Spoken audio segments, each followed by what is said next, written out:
Welcome back to the New World Next Week. I'm James Corbett of CorbettReport.com. And I'm James Evan Pilato of MediaMonarchy.com. Happy New Year, and welcome back to another year of the New World Next Week, your source since 2009 for real news you need to know, non-commercial, independent, and open source intelligence. James, when we ended 2014, I said that 2015 would bring more exposure of our corrupt-to-the-core misleaders. I just didn't think it would happen quite so quickly. This from the Los Angeles Times. Britain investigates alleged VIP pedophile ring from the 70s and 80s. The allegations about so-called VIP pedophiles involve prestigious London addresses, some of the highest-ranking members of Britain's establishment, and the suspected abuse of young boys in the 1970s and 80s, including 3 who were killed. 6 members of Parliament have been implicated in the scandal, which threatens to expose a powerful political elite who may have raped and exploited juveniles for more than a decade and put their self-interests ahead of the protection of children. John Mann, a member of Parliament, presented Scotland Yard with a dossier that he said names 22 high-profile figures, including 3 in the House of Commons, 3 members of the House of Lords, who are believed to have been involved in a pedophile ring. The dossier also includes the names of 14 Conservative politicians, 5 from Labour and 3 from other parties. He alleges that up to 5 pedophile rings were operational at the same time during the 70s and 80s, and that 2 whistleblowers who knew about nefarious activities by members of Parliament met suspicious deaths. Now, James, I think it's important to note that that's coming from a mainline media source, the Los Angeles Times, a powerful political elite who may have raped and exploited juveniles. That pretty much lays it out. And some of the other links, and again, thanks to the folks on Twitter who have been following this story, especially those in the UK, our friends G.J. Salisbury and David Ewart on Twitter. Also note the Child Sexual Abuse Inquiry member, because there is the CSA inquiry going on. She was warned against speaking out. And also Jeffrey Epstein, a millionaire, his witnesses, and he is a convicted sex offender, James, threatened and harassed witnesses, court papers alleged, and paid the legal bills of those who refused to answer questions. And as if that's not enough, Bill Clinton and even famed lawyer Alan Dershowitz have been drawn into this sex slavery case that involves millionaires like Jeffrey Epstein and millionaires like Bill Clinton and Alan Dershowitz, but also Prince Andrew, also members of the so-called royal family. So, James, I know this is a story I generally keep a more of an eye on than you typically do, and I like to kind of bring and shine a light on these stories on New World Next Week because I think it kind of gets at the heart of the corrupt to the core bit of our so-called misleaders, James. Yeah, exactly right. And I think that we've talked about this in some ways on New World Next Week in the past and in some of the other work, talking about how these types of rings are really useful for people in positions of higher power who want to control those in positions of lower power below them, because obviously the blackmail possibilities are endless when people are involved in these types of things. And there was talk, I believe, of hidden cameras that may have caught Prince Andrew involved in some of his nefarious activities. So there you go, having something over a member of the, as you say, so-called royal family is probably a pretty important thing for a well-connected businessman like Epstein. I was watching this Epstein story unfolding and still am doing so. I mean, it's really horrific, chilling, fascinating, disgusting in equal measures. And I've decided that I think there's so much here with the Epstein story, with the Scotland Yard investigation, with all of these other investigations, that I'd like to put together an open source investigation on this. So I'm going to be putting that out on the website this weekend, and Corbett Report members can log in and start leaving their links and their cookie crumb trails, evidence leading back to these what I think is probably an overarching pedophile network that really does get into the highest ranks of power. And we're going to start doing what we can to expose some of that. So once again, open source investigation on CorbettReport.com starting this weekend. That's fantastic. So, James, that was our first story for this first episode of New World Next Week for 2015, and an important one. But our second story is the one that is ricocheting all around the world right now as we speak. And I would just say that you're being emotionally manipulated when all the corporate media outlets all adopt the same propaganda without question. Je suis Charlie. I say A2 Charlie. Paris attack on satirical newspaper, a textbook terror event. Just the facts. On January 7th, 2015, two masked gunmen armed with Kalashnikov rifles, a shotgun, an RPG launcher stormed the headquarters of the French satirical newspaper Charlie Hebdo in Paris. They shot and killed 12 people, including 9 employees and 2 national police officers, and wounded 11 others. Several people have been detained by the police in connection with the attack, while a manhunt is currently underway for the 2 suspects. Or the other way you could look at it, as our man Anthony Cartalucci of Land Destroyer puts it, Paris gunmen spoke French perfectly, likely French who were radicalized in one of the many mosques Western intelligence agencies run and monitor, sent to one of NATO's many proxy wars, trained, armed, fought with NATO backing, came back and carried out this attack, likely with help from handlers, all the while being well known to authorities. Just the shooters claiming they were from Al-Qaeda, demonstrating martial prowess that suggests training, implicates the West and its vast network of state-sponsored terrorism. Meanwhile, global research says this mirrors almost verbatim the type of ops NATO intelligence carried out during the Cold War, with similar networks of radicalized militants used as both foreign mercenaries and domestic provocateurs. Toward even the end of the Cold War, one of these militant groups was literally Al-Qaeda, a proxy mercenary front armed, funded, and employed by the West to this very day.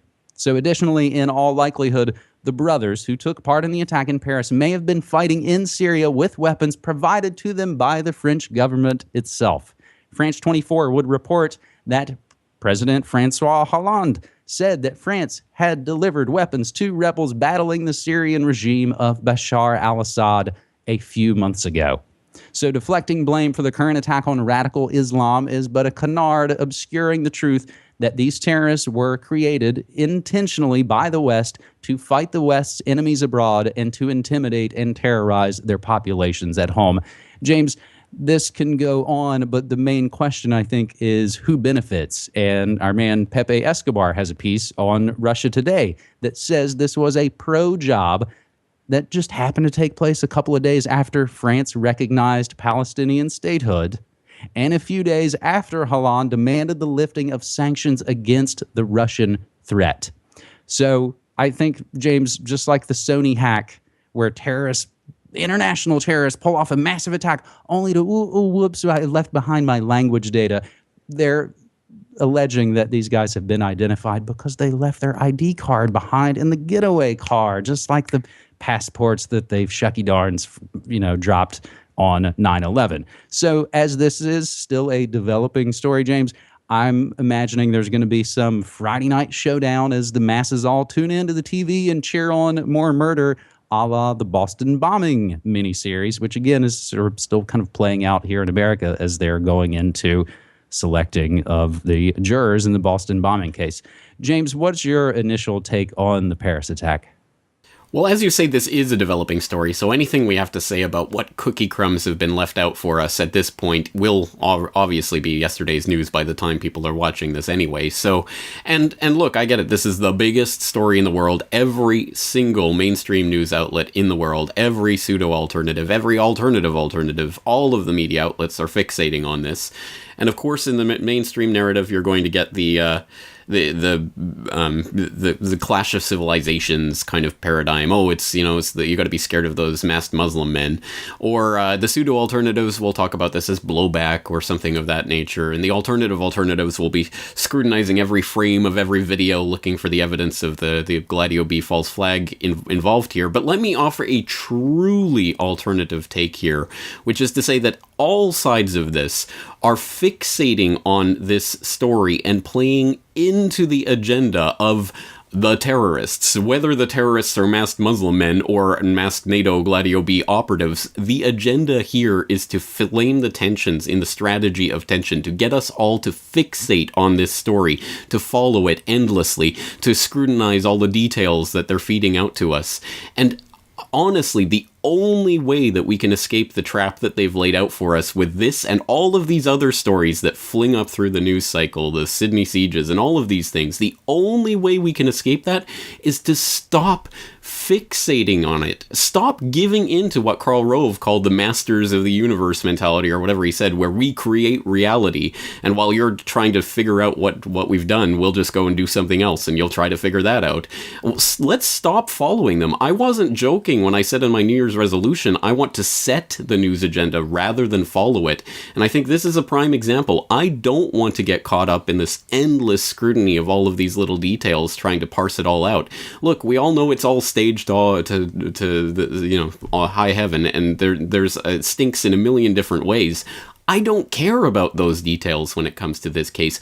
I want to move on to the parts of the actual news cycle that we can actually influence and do things about. And I'm absolutely sick of following these stories and trying to parse every single thing about it. Look, we know where this is going geopolitically. We know what they're going to try to do. We have to oppose that agenda. Let's get on with it and stop fixating on these stories that they throw out for us. I think the last thing to note, and your words are well taken, and I think hopefully our third and final story this week will lead us into that direction as we lead into the rest of 2015. But I think it's important to note, and this is what I found kind of at when I found myself at my kind of day job in media. I think the same week that Boko Haram kills hundreds and no one makes a peep, nobody cares about that story anymore. That should tell you that you're being, again, emotionally manipulated. So the same kind of talking heads that feign outrage about this are the same ones who don't really give a crap that collateral murder happened and that we targeted Iraqi journalists in our illegal occupation. They have no problem with drones killing kids in Yemen and Somalia and Pakistan, Afghanistan, so on, week in, week out by Mr. Barry Soetoro. And it's another great opportunity for all our corporate comedians like Jon Stewart and company to wring their hands and also pat themselves on the back for being so brave in the face of all of this terror. So again, anytime an attack kind of happens on the media, you'll see the corporate media kind of compact into its little gang mentality and say that we're going to have to, stick it out. But again, it all feeds into the exact same scenario, James, that you're talking about there. So I think all of those things should be on people's minds before they get emotionally manipulated into the latest big trademark terror event that gets its own music and logo on corporate media. So, having said that, James, let's move to our third and final story this week, where we must have a little bit of good news next week. And the one part I'll mention is a little bit of good news is just the stepping stone to what we really want to mention. Monsanto's earnings fall 34% on lower corn seed sales. Monsanto said its earnings fell 34% in the first fiscal quarter as South American farmers cut back on planting corn, reducing demand for the company's biotech-enhanced seeds. Meanwhile, sales of the company's signature herbicide Roundup and other chemicals declined to $1.25 billion from $1.47 billion. So they're not exactly going to the bankruptcy farm just yet. However, this shows the shift that is happening. And the main thing I think we want to point out is our buddy Brock West in Australia on the Sunshine Coast. He's just posted up week 1, 2015, My Community Garden Journal. He got a plot of land, and he and I have talked about it, and he's shown me some of the stuff as we've just had private conversations via the web about he's been growing basil, and he's been growing kale, and he's been growing vegetables by himself with help. But you buy a little plot of land, and he's getting literally his hands dirty and his fingers in the dirt and seeing how easy and how much fun it is to actually be involved in creating your own food. We've been trying to cook more and more and more here at home, and it becomes almost an addiction. The more you get away from the same corporate BS status quo, the more excited you get. And I think that's been kind of the joy I found throughout my life, whether I got away from, it's like, oh, I'm not going to use any of that cologne and fragrance products. I stopped using that stuff decades ago. And the more you're able to get away from it, the more empowered you feel. And the more empowered you feel, the more you know that you're on the right path.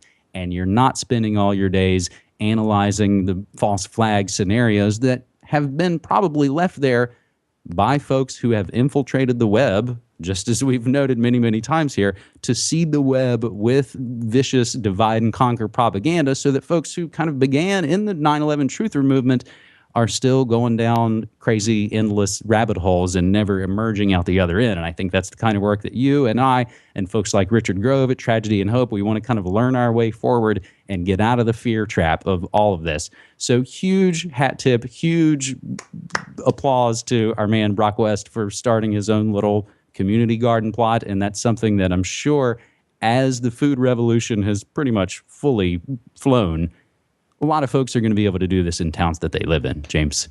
Well, I second your hat tip. Big pat on the back to Brock for getting there and getting his hands dirty and getting into it. And again, this is the type of story that really should be the news agenda of people actually doing things, taking power back into their own hands, realizing they are not powerless spectators of these false flag events. They are people who are here in the world, so let's start actually grappling with it and doing something about it. And this is the type of step that we all need to be taking, myself included, as I will be doing later this year and will be reporting back to all of you about it. So absolutely, let's all get involved in this type of thing, and let's make this the real lead news story. This the type of story that that the alternative media focuses on more so than scrutinizing the Masters of the Universe game plan. So, James, that is the conclusion of this first episode of the New World Next Week for 2015. It's episode 215. And, of course, I always want to remind folks to please submit their story ideas on Twitter using hashtag New World Next Week. So many amazing stories and leads. And, again, that sort of open source investigation that we can all do together and share the information. And if I may, I'd like to throw in one last link as well to my best of 2014 mixtape. You guys know I'm a big, huge, longtime music fan. Every year I put out a mixtape at the end of the year featuring all of my favorite music, and hopefully folks out there will enjoy it. As again, it is a lot of alternative, a lot of things you're not going to hear in the mainstream, and a lot of things that will hopefully get your gears turning, just as it would be putting your fingers in the dirt and just as it would be getting out of the fear trap, James. Well, that's right. Alternative media has to be all forms of media, not just news, but entertainment and all things